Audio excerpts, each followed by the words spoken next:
हमारे प्राण बल्लभ, हमारे गोविंद, हमारे कन्हैया हमें छोड़ करके चले गए। ये दुष्ट जी ने कहा पागल, इतने दिनों के बाद आज आया और ऐसा सब बड़ा समाचार सुनाया। हमारे कन्हैया चले गए, हमारे प्राण बल्लभ चले गए। माता कुंती रसोई में कुछ काम कर रही थी और जैसे सुना कि कन्हैया चले गए, जैसे महाराज दशरथ जी ने अपने प्राणों को त्याग दिया था जब राम वनवास के लिए गए। ऐसे माता कुंती ने सुना कि कन्हैया चले गए, कृष्ण कृष्ण कह करके आज माता कुंती अपने प्राणों को त्याग दिया। आज ये दुष्ट जी ने मंत्रियों को बुलाया और कहा हमारे छोटे से बालक परीक्षित को गद्दी बैठने की तैयारियां की जाए। आए राजा परीक्षित गद्दी पर बैठा रहा। राजा परीक्षित का बाबा मैं तो बहुत छोटा हूँ, मुझे छोड़ करके कहाँ जा रहे हैं? बेटा प्रजा बड़ी खुशहाल है, मंत्री तुम्हारा सहयोग करेंगे। हमारे कन्हैया चले गए, हमारे प्राण बल्लभ चले गए। और जाते जाते तीनों उपदेश करके गए पांडव लोग परीक्षित को, बेटा तुम राजा हो, राजा का कर्तव्य बनता है अपनी प्रजा की रक्षा करना और आंखों के सामने देखना महापाप होता था। तुम्हारे अंदर ताकत है रोकने की कोशिश करना और अग्नि का सम्मान करना। तीन उपदेश करके पांडव संग्राम कर रहे हैं। शनि का प्राण बीच में हुआ, एक मिनट के लिए दुष्ट जी को दर्शन करने पड़े।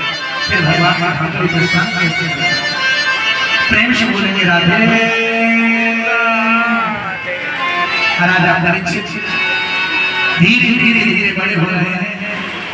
राजा परीक्षित का विवाह, राजा परीक्षित की पत्नी का नाम है इन्द्रावती। संयम अनुसार राजा परीक्षित के 4 पुत्र हुए।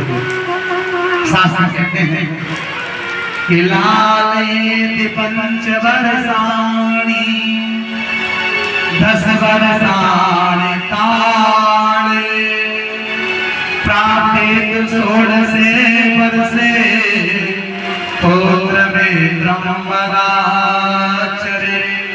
ध्यान से सुनिए, आपका बालक हो 5 वर्ष के बालक का खूब प्यार करता, 5 वर्ष के बालक खूब प्यार करो, खूब उसको खिलाओ। 10 वर्षान ताड़े, जब आपका बालक 10 वर्ष का हो जाए तो डांट करके रखो। हमारे बालक का ध्यान रखो, हमारा बालक कहाँ जाता है, कैसे बच्चों के साथ में खेलता है, कहाँ बैठता है, क्या खाता है, क्या पीता है। 10 वर्ष के बालक को डांट करके रखो। और जब बालक आपका 16 वर्ष का हो जाए तो उसको बालक बनना छोड़ दो, फिर उसको एक मित्र का दर्जा दो। ये हमारा कोई मित्र होता है ना, हम कोई काम करते हैं उससे सलाह लेते हैं, ऐसे जो काम करो तो अपने बच्चे से सलाह लो। आए आपस में विचार करने लगे कि हमें 50 वर्ष का हो गया, अब 50 के बाद तो ऊपर जाने की तैयारी करनी चाहिए और जिम्मेदारी बच्चों को देनी चाहिए। तो बेटा का जिम्मेदारी देनी चाहिए। फिर तो कहना चाहिए बेटा बहू से बेटा लो, अब चाहे बनाओ चाहे बिगाड़ो, अब भगवान का भजन करेंगे।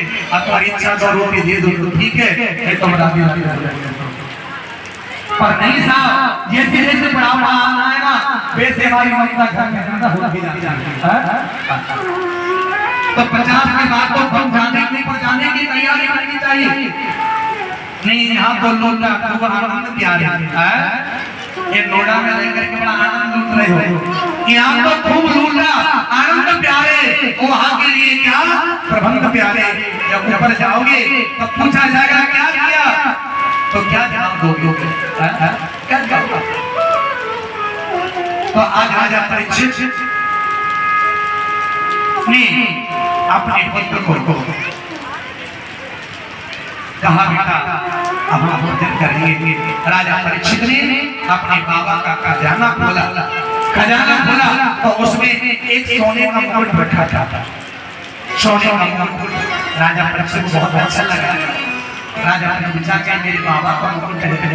मेरे बाबा इस मुकुट को पहन करके जाते कितने अच्छे लगते होंगे, तो आज इस मुकुट को मैं भी अपने सिर से बांध लूंगा।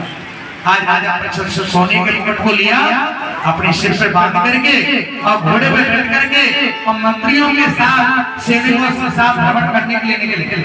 मैं देख करके आऊं मेरी प्रजा कोई दुखी तो नहीं है, परेशान तो नहीं है। जैसे राजा परीक्षित घोड़े पे बैठ करके जा रहे हैं, ऐसे गोल जंगल में पहुंचे कि मंत्री किधर निकल गए, सैनिक किधर निकल गए, भटकाव हो गया। राजा परीक्षित निकल गए। ये आगे बढ़े तो देखा एक बैल खड़ा है, बैल और गौ माता खड़ी है और गौ माता बैल के सामने खड़ी होकर रो रही है। और बैल कौन है? धर्म है। धर्म रूपी बैल गौ माता को समझा रहा है, आप क्यों रो रही हो? चुप चुप, मेरा पैर कट गया इसलिए आप रो रही हैं क्या? अधर्म भी बैल कहता है मेरी ऐसा कर्म किया होगा इसीलिए मेरा पैर कट गया। और राजा परीक्षित दोनों की बात सुन रहे हैं। राजा परीक्षित ने कहा आपका पैर किसने काटा है और मेरे राज्य में किसने दुख दिया है आपको? धर्म की बैल कहने लगा